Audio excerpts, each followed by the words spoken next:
Nega bunaqa tentakitsan, a? Seni hikoyang qanday? Meni hikoyammi? Kulgandan ichagingiz uziladi. Yillar muqaddam men va bolalar bir oila bo'lib yashardik. Oilamiz berkinmachoq o'ynashni yaxshi ko'radigan hazilkashlarga to'la edi. Men doim qidirardim. Eng kichkina doim qidiradi, shundaymi? Meni qadoqlash qutisi yoki axlat qutisiga solib, ko'zdan g'oyib bo'lishardi. Ular qayerga berkinishmasin, baribir topib borardim.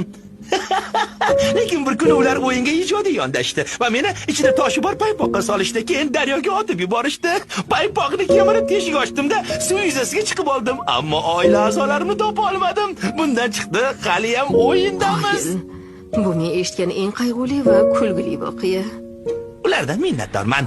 Berishgan paypoqni sharf qilib taqib oldim.